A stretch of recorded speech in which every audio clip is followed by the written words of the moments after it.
Welcome back to Worthy Work. Today, I want to talk about something that tends to stir a lot of emotion, especially when we bring faith into the workplace. Order, hierarchy, authority. Just hearing those words can cause tension. So today, I don't want to ask whether order is good or bad. I want to ask a deeper question. Have most of us actually experienced authority done well? Because when something hurts repeatedly, we typically don't just reject that person, we reject the entire system that went along with it.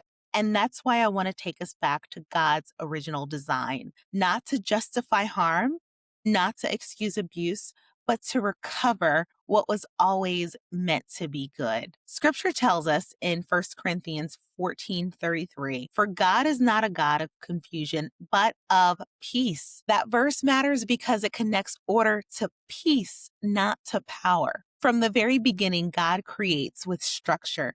He has sequence, rhythm, intention. Order wasn't introduced after the fall. It was present at the beginning of creation, and it's truly God's perfect design. And we see this mirrored in human development.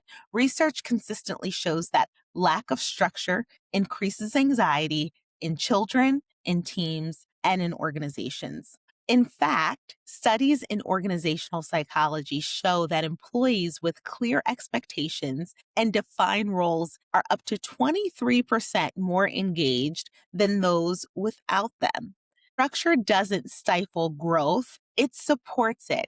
And when authority is healthy, it feels like protection and not punishment. Most of us understand this intuitively when we see it done right. Think about a teacher who created safety in the classroom or a leader who had your back. Their authority didn't shrink you, it steadied you, which brings us to one of the clearest models God gives us for authority. In Ephesians 6, scripture gives us a beautifully balanced picture. Children, obey your parents in the Lord. Fathers, do not provoke your children to anger, but bring them up in the discipline and instruction of the Lord. Notice what's happening here. Children are called to honor, and parents are called to steward. Authority is never separated from responsibility. The same passage that invites obedience also places a boundary on power. Don't provoke, don't misuse, don't harm. From a development lens, this is essential. People grow best when authority is paired with emotional safety. Order is not domination, order is a covering, it's guidance, it's care. And this is where it hits close to home for many of us, because while we may understand this in families, things can often break down in organizations and in the workplace. Gallup data consistently shows that role clarity is one of the strongest predictors of employee engagement and trust. People want to know what's expected of me, who decides what, and how do we move forward together. In healthy organizations, order creates alignment, it reduces the friction, it allows people to focus their energy on meaningful work. But when authority is unclear or misused, something shifts. Employees don't just disengage from the leader, they disengage from the idea of authority altogether. And that's the wound. Scripture speaks very carefully to this in Romans 13:1. There is no authority except that which God has established. I absolutely love this because this shows how God is all of that and a bag of chips and beyond. Basically saying even the one in authority is not over God. This also made me think of Matthew 4:10 when Satan was tempting Jesus, asking Jesus to worship him in exchange for worldly power. And Jesus says this, go away, Satan, for it is written, and forever remains written, you shall worship the Lord your God and serve him only. So Jesus is saying here that God is the only proper object of worship for all beings. This includes authorities, rulers, and the enemy himself. And I just love it. And this is where many people get stuck because they've been hurt. And that hurt can shape how they interpret order. Many of us have thought, if I were in charge, this would work out so much better. And sometimes that could be true. But wanting responsibility is different than rejecting order entirely. Think about a child in a home.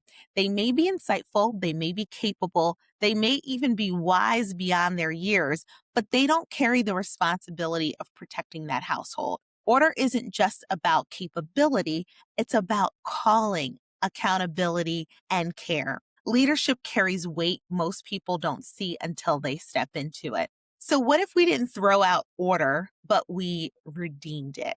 Imagine a workplace where leaders don't hoard authority, they release it, where managers don't motivate through fear, pressure, or control, but through clarity, trust, and coaching, where being under someone doesn't make you feel small, it makes you feel supported. Strong leaders create psychological safety. They welcome questions, they invite feedback, they make growth possible. Jesus models this perfectly in Mark 10. Whoever wants to become great among you must be your servant. Jesus didn't remove structure, he redefined leadership. Authority in his model exists to serve the people entrusted to it. And I want to end by sharing a story that truly shaped how I understand safe authority. One of the things I've always deeply respected about my mom is how she handled authority, especially when it was possibly challenged a little bit. As a little girl, I can remember whenever my mom asked me to maybe do something that I didn't want to do, I would do it, but sometimes I'd follow it up with a little something snarky. I'd find a flaw. Generally, it was her tone or maybe the way she said something, and I'd use it against her. And without fail, she'd respond with love. She'd say, "Thank you so much, sweetie. Is there anything else you'd like to share with me?" And every time she said that or something like that, I would be so stunned. And then days later, she'd come back and say, "You remember what you told me the other day? I've been working on that. How am I doing with it?" And as a child, that kind of response creates a level of safety you can't quite manufacture.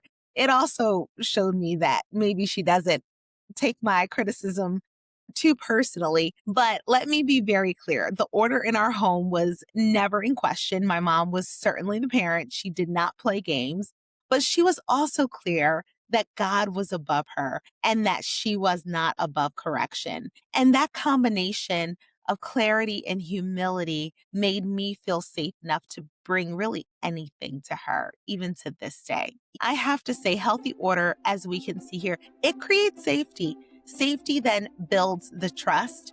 And when authority reflects, people don't resist the structure, they rest within it.